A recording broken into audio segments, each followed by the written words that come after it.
През 20 век един човек с енциклопедични знания и безгранично вдъхновение се издига като патриарх на счетоводството в България. Професор Димитър Добрев е не само икономист. Той е идеолог и стратег, видял по-далеч от числата. Той е двигател на законопроектите и реформите, които биха осигурили нормативната уредба и прозрачността в индустрията на счетоводството.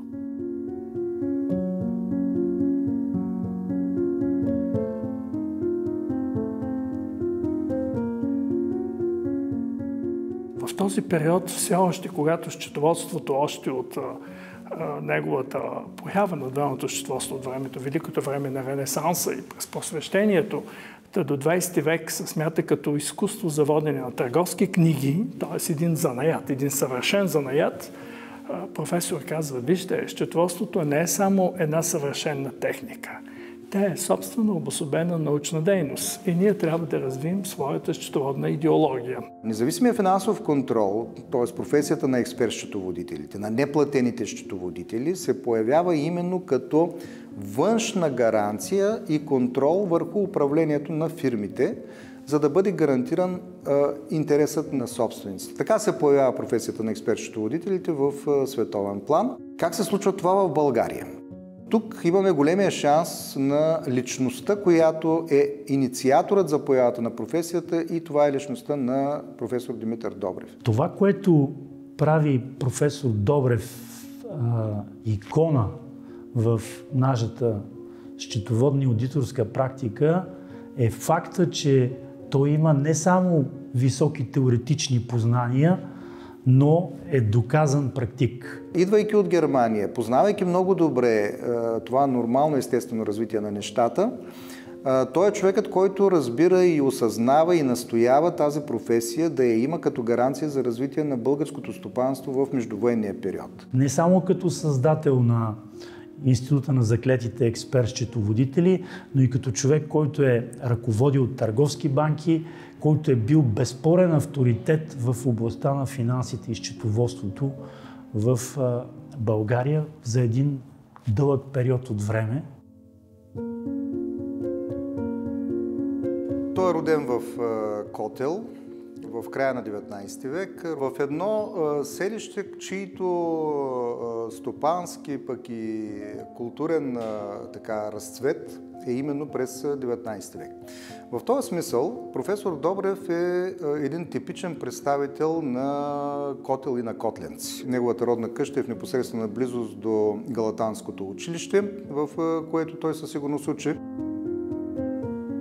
Ако се разходим до град Котел, само на една ръка разстояние от центъра на града ще видим красивият възрожденски квартал Галата, който е единственият оцелял след опустошителен пожар през лятото на 1894 година.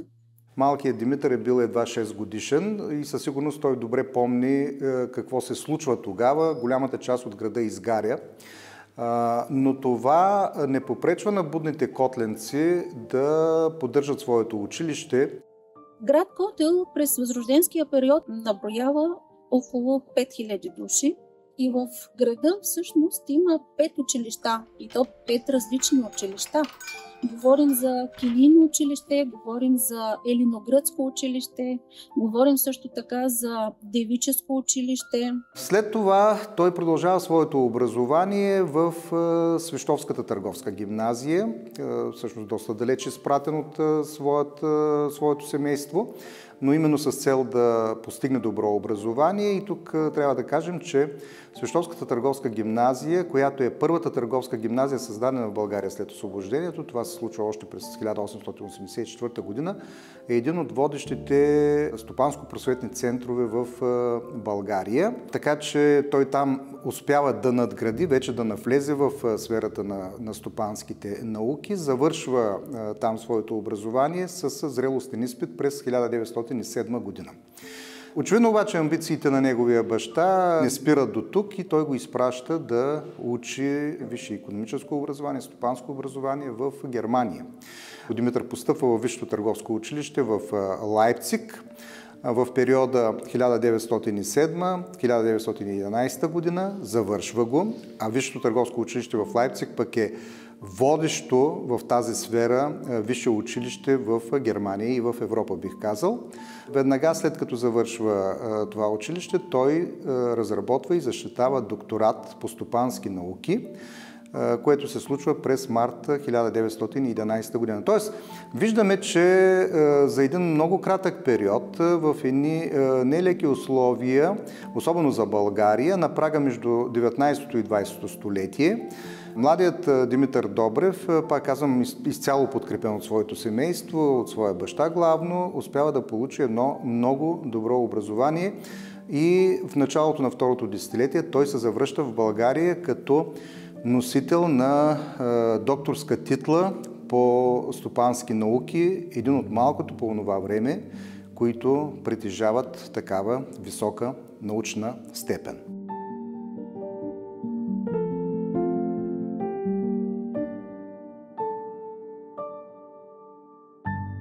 Това високо образование му дава добър тласък в професионалното израстване в България, въпреки че периодът е много труден. Знаем, това е навечерието на Балканските войни, веднага след това последвани от Първата световна война, в която България също участва. Още през същата 1911 година, завръщайки се в България, той се установява в Пловдив. Започва работа като секретар на Пловдивската търговско-индустриална камара с една добра за времето заплата. Но само няколко месеца остава на тази чиновническа длъжност, защото се посвещава на преподаване и става преподавател в Търговската гимназия в Пловдив. Той преподава в периода 1911 до 1918 година. Доктор Димитър Добрев се инфилтрира в неговата просветна атмосфера като класен ръководител, участва активно в учителските съвети.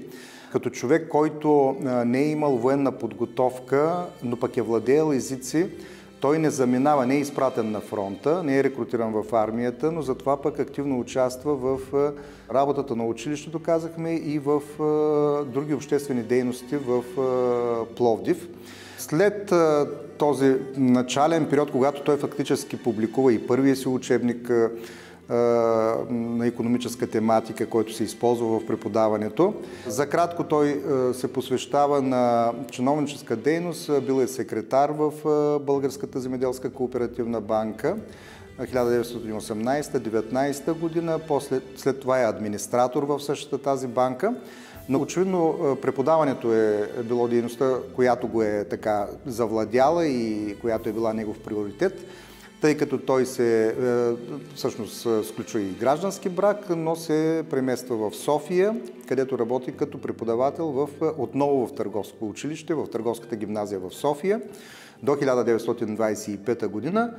И паралелно с това е преподавател в създаденият по него време всъщност Свободен университет в София, където бързо стига до професор и там се развива неговата вече преподавателска кариера в висше училище. УНСС от много години обучава, образова, възпитава икономическия, политическия и стопанския елит на България.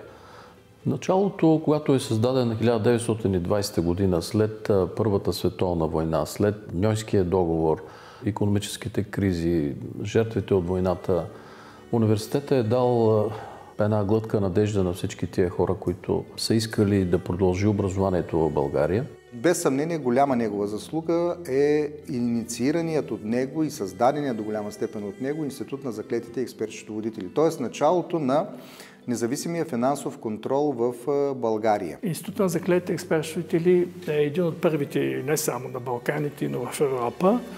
Разбира се, никой не отрича англосаксонски опит, немски опит, но малка България също показва, следвайки немски опит, че ние разбираме колко са необходими, особено след периода на световната икономическа криза от 1929 година, този род професионалисти.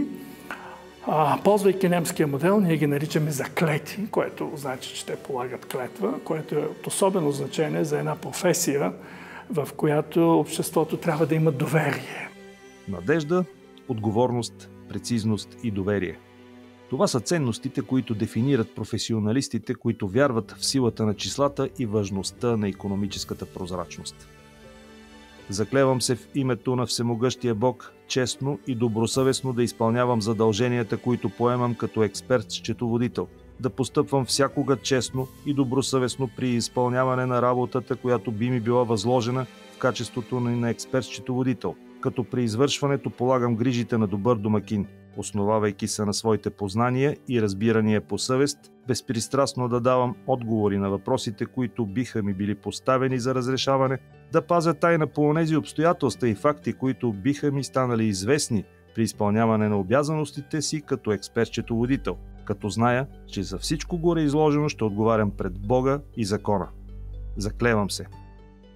Заклетите експерт-счетоводители стават не само проверители на търговските книги, те не само подписват счетоводните баланси и равносметките на приходите и разходите, но те са назначавани в надзорните съвети на акционерните дружества. Те стават доверени лица на собствениците, съветвайки ги в областта на финансите, счетоводството и данъците.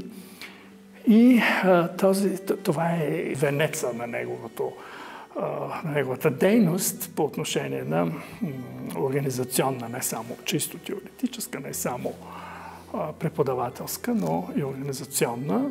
Това се случва в периода 1930-32 година, когато той е в ръководството на Съюза на счетоводителите в България и главен редактор на списанието на Съюза на счетоводителите в България.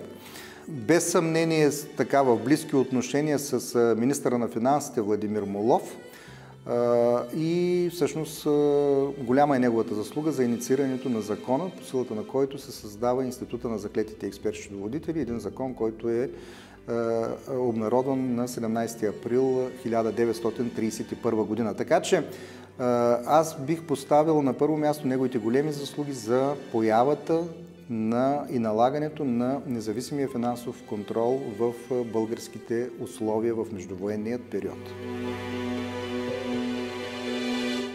Интересен въпрос как се развива неговата съдба през 40-те години, много турбулентно.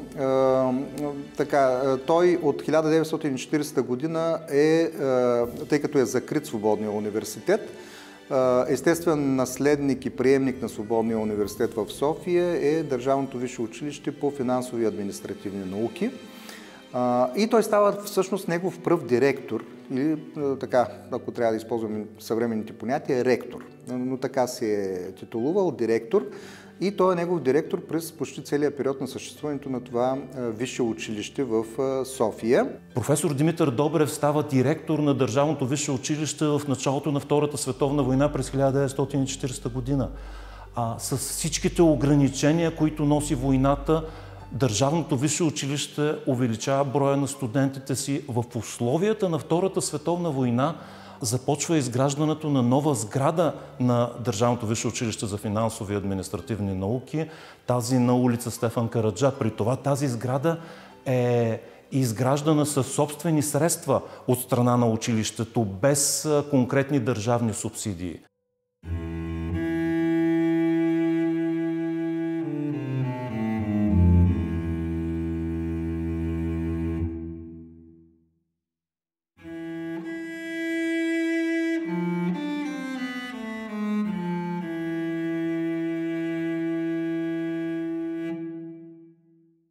Тогава, когато столицата фактически е срината от бомбардировките, административната дейност на Държавното висше училище не е прекратена, дори не е отменена зимната сесия. Февруарската сесия през 1944 година е проведена в Свищов.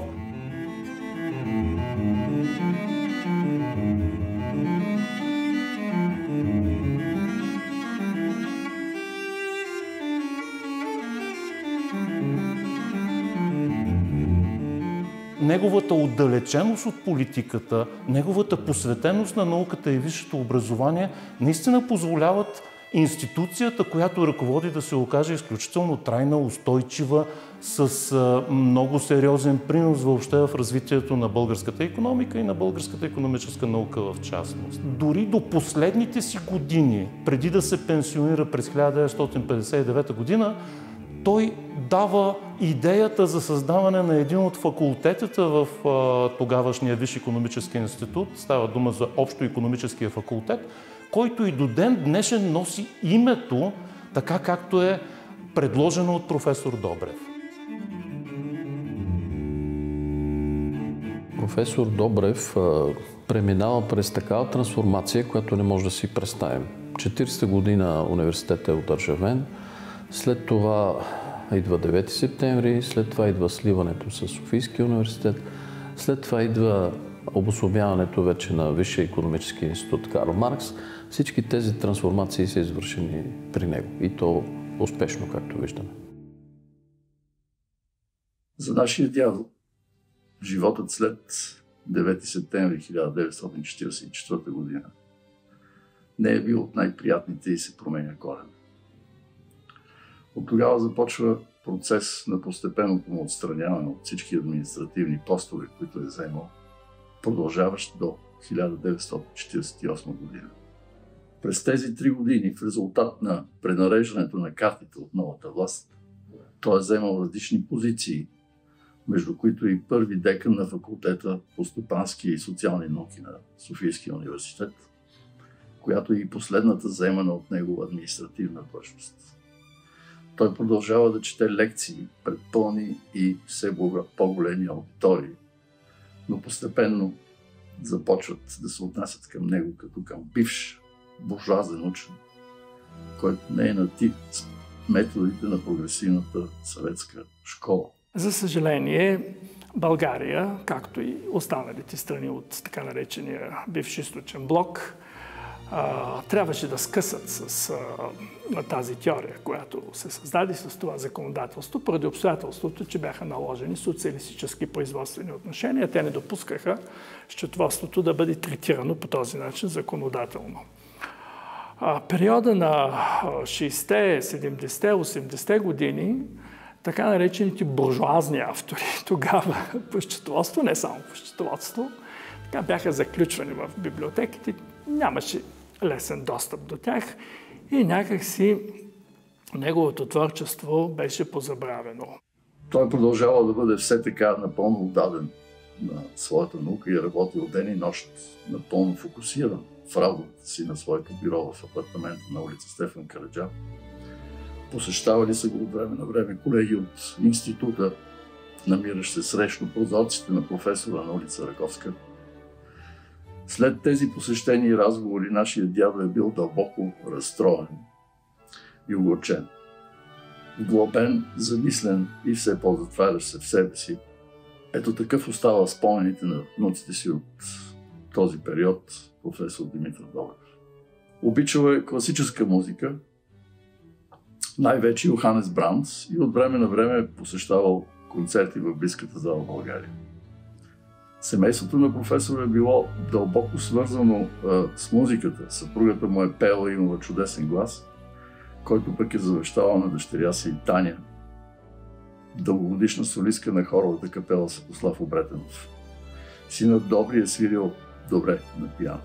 През 1954 година той се раздели с най-близкия си човек, нашата баба Пенка, потомка на Софрония Ивърчански, която почива след продължително боледуване.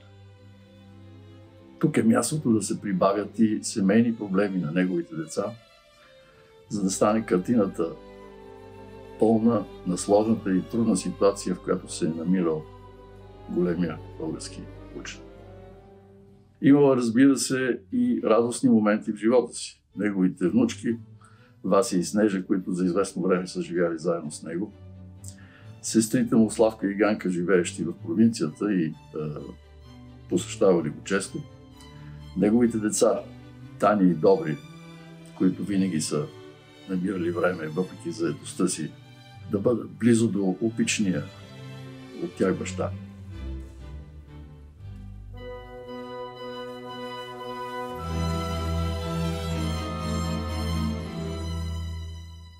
Дядо ни имал интерес и дълбоки познания в философията и това проличава в много от неговите научни трудове. Обичал разходките в градската градина, където редовно е хранил гълъбите на една определена пейка. Предвид ситуацията, в която се е намирал, не е изненада, че това довежда и до влошаване на здравословното му състояние. И след продължителни престои в болница, почива в София на 21 април 1961 година, не навършил 73 години.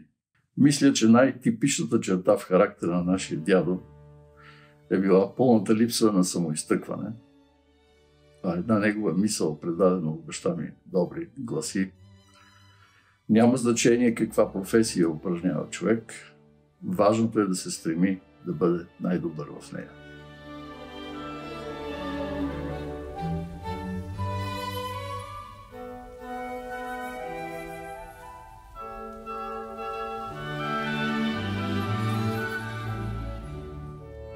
Много бързо, 90-91, когато се извърши реформата в икономиката, защото ни трябваше да минем на пазарни, да осигурим условия за пазарна икономика, неговите трудове бяха преоткрити. Професор Добрев има емблематични трудове, като теория на отделното стопанство, систематичен курс по счетоводство, ревизия на търговските баланси.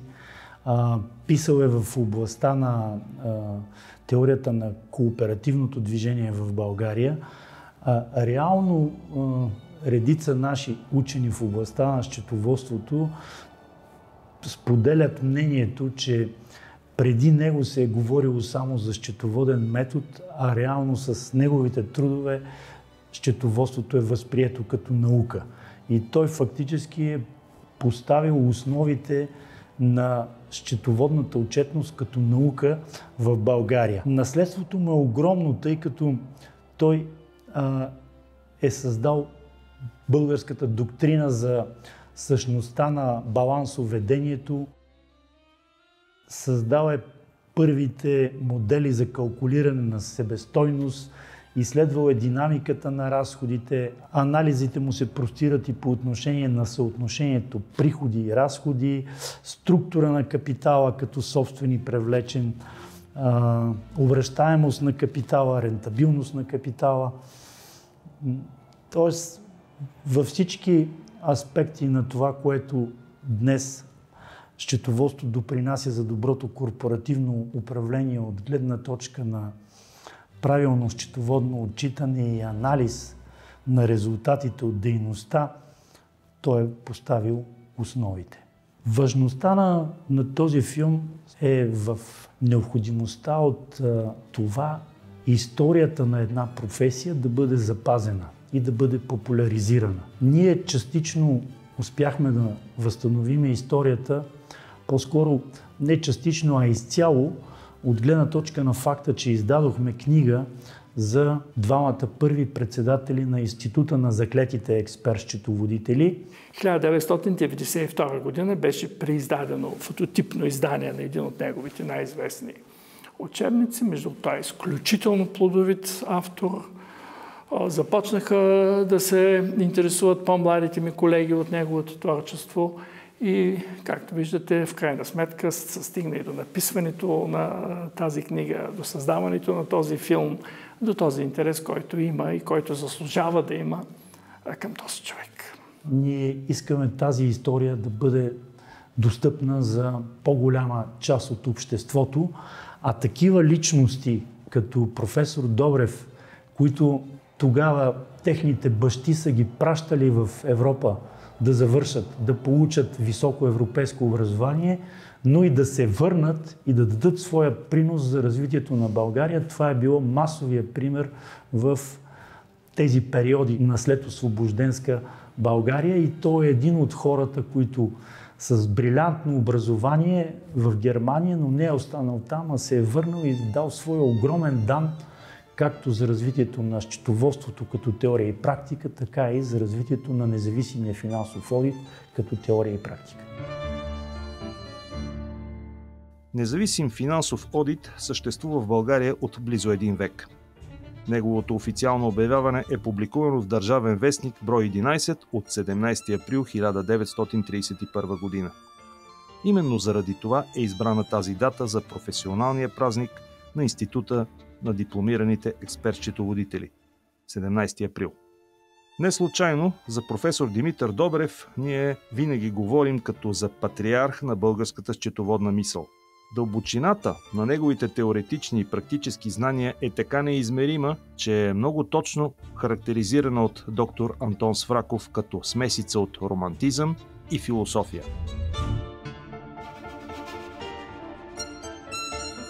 Само брилянтните умове на своето време могат да извадят мъдростта от една теория, да я облекат в най-точните изрази и думи, да я систематизират по неповторим начин и да я покажат в нейния най-прецизен и разбираем вид пред професионалната публика. От дистанцията на времето от днес ние имаме възможността обективно да посочим приноса на председателите на Института на заклетите експерт-счетоводители и на цялата професионална гилдия на заклетите експерт-счетоводители не само за развитието на теорията и практиката на счетоводството и одита в България, но и по отношение на участието им в стопанския живот на страната в един период на стопански възход и изключително динамично и успешно развитие на икономиката на нашата родина в довоенните години.